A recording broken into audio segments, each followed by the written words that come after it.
Bonjour à tous, alors aujourd'hui nous sommes à la MJC Ronceret-l'Alembic pour aller à la rencontre d'un slammer que vous connaissez peut-être qui s'appelle Alexandre Sepré, dit HDW, et qui va nous parler de son travail, de ses créations slam, mais surtout de son groupe, puisqu'il est accompagné de ses trois musiciens, Charlie, Vincent et Léo, qui vont d'ailleurs à la fin de l'interview, donc je vous invite à regarder la vidéo jusqu'à la fin, qui vont nous faire un petit morceau. C'est parti.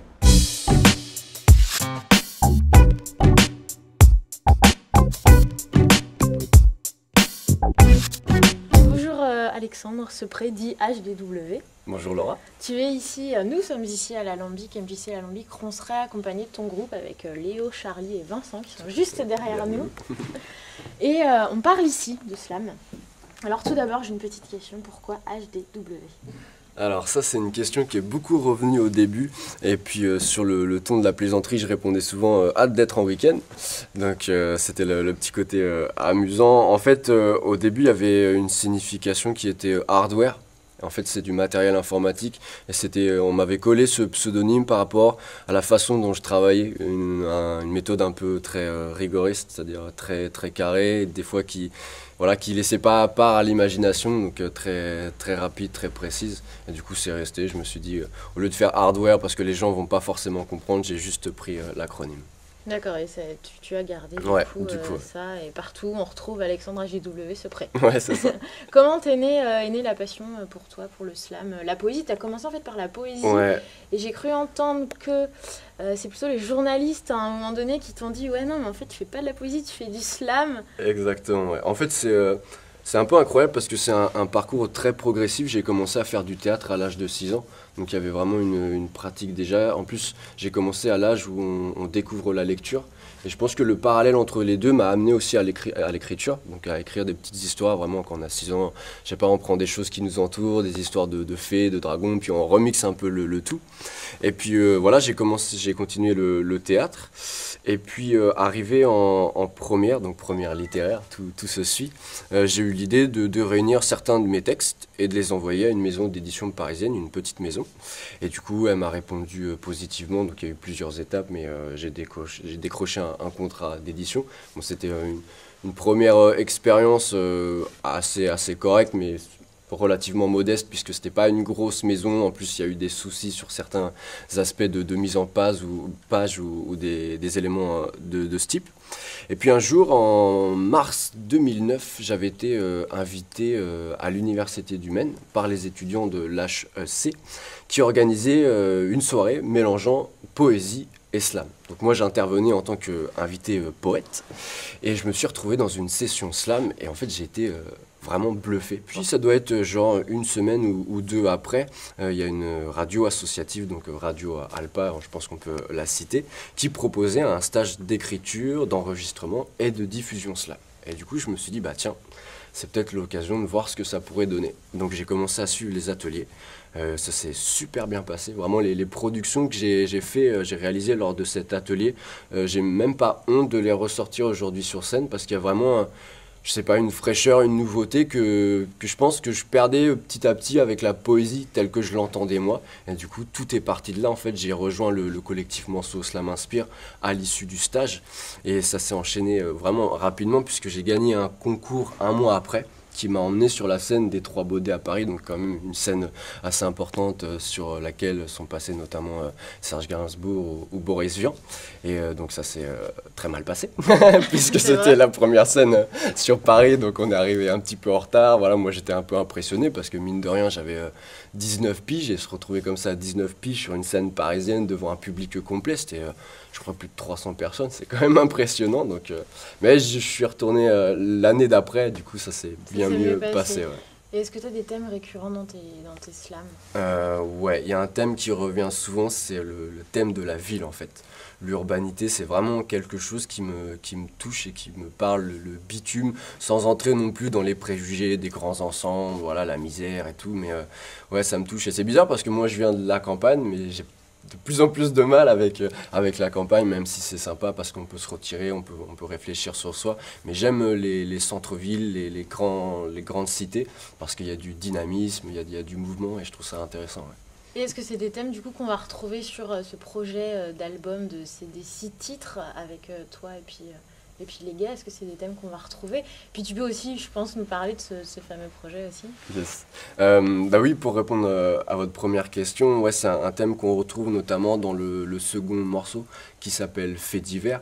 Donc c'est un morceau assez prenant puisque c'est du vécu. En fait, ça relate une agression que j'avais subie en 2009. Donc une agression assez costaud et très gratuite. Et donc du coup, c'était situé, ça s'était passé non loin de la gare. Donc là encore, ça touche aussi à l'urbanité.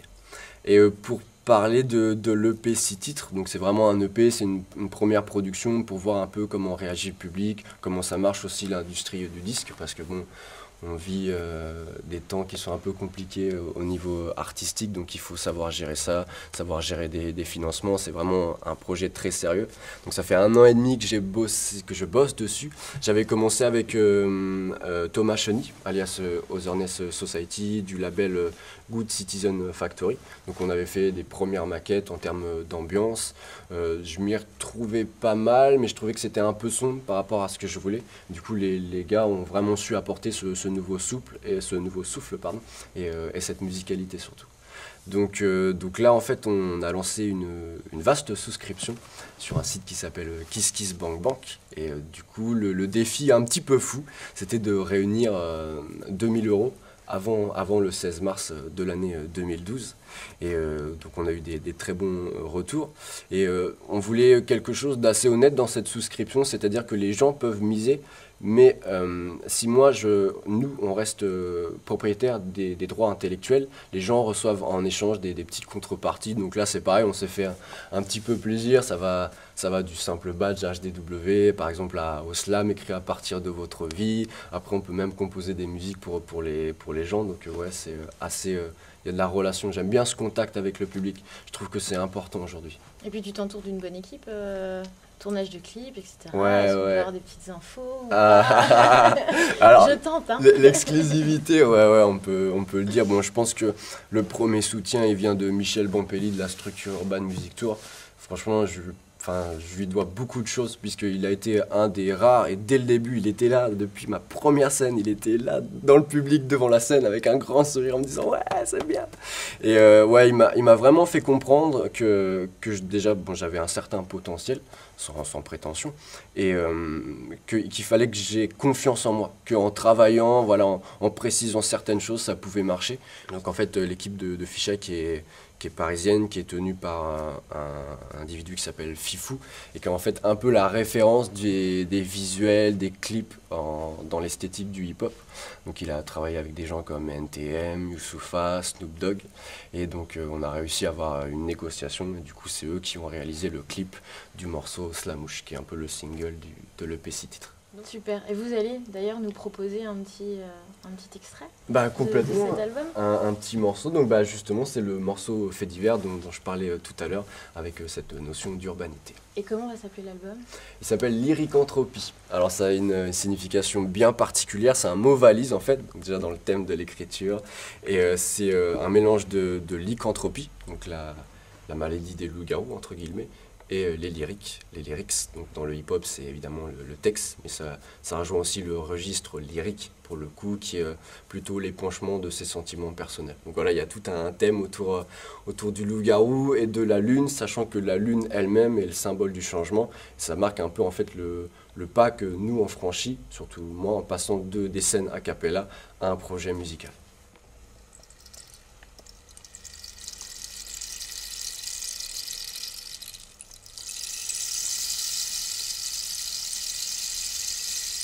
Tu me verras peut-être dans le journal demain. Je te conseille de t'accrocher. Lis-le à demain. Tu me verras peut-être dans le journal demain. Pas parce que j'ai sorti un énième bouquin. Pas parce que j'ai slamé place des Jacobins, non. Si tu le lis, tu y verras mon nez qui saigne sous la pluie. Je l'ai toujours aimé, mais là j'avais pas d'appui. De toute façon c'était pas de l'eau propre, mais de l'eau propre. Tu y verras mon corps qui chute sur le bitume. Là c'est que des mots, mais sur le coup j'étais pour la plume. Tu y verras ma main qui s'accroche à mon sac de cours comme à la vie. Pourtant j'avais rien dit. À cela mon existence a dû lui être un affreux affront. Alors il y a été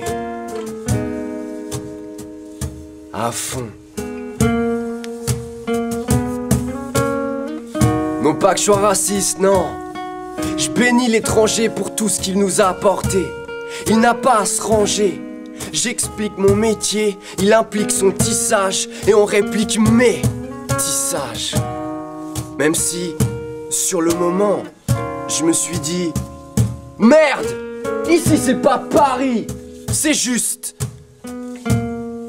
Le Mans. Je dois être trop blasé. J'ai pas envie de me placer à force de critiquer. On sait plus sur qui tirer, surtout les keufs. À l'époque ils appelaient ça 2009. Ceci n'est pas un message de l'INPES. Et si tu comprends pas, laisse. Ce prêt à l'envers, ça fait herpès. C'est toujours plus drôle que de crier hey, on m'agresse.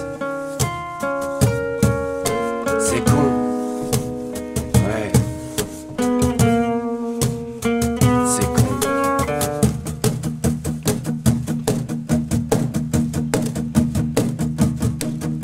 En fait, en frère, il a fait un parricide. Ça s'est passé par ici. La haine me colle au basque. J'aime mes frasques. Je sais même pas pourquoi je vous écris ces phrases. On n'opprime pas le crime avec des rimes. Je recevrai certainement pas la prime des frères Grimm. Alors, je vais assouvir mes souvenirs. Arrêter de souffrir et me tourner vers l'avenir. Mais avant, je voudrais juste dire que oui, la vie est vile, surtout dans la ville. Tout est difficile, mais taper un gamin de 20 ans ne la rendra pas plus facile.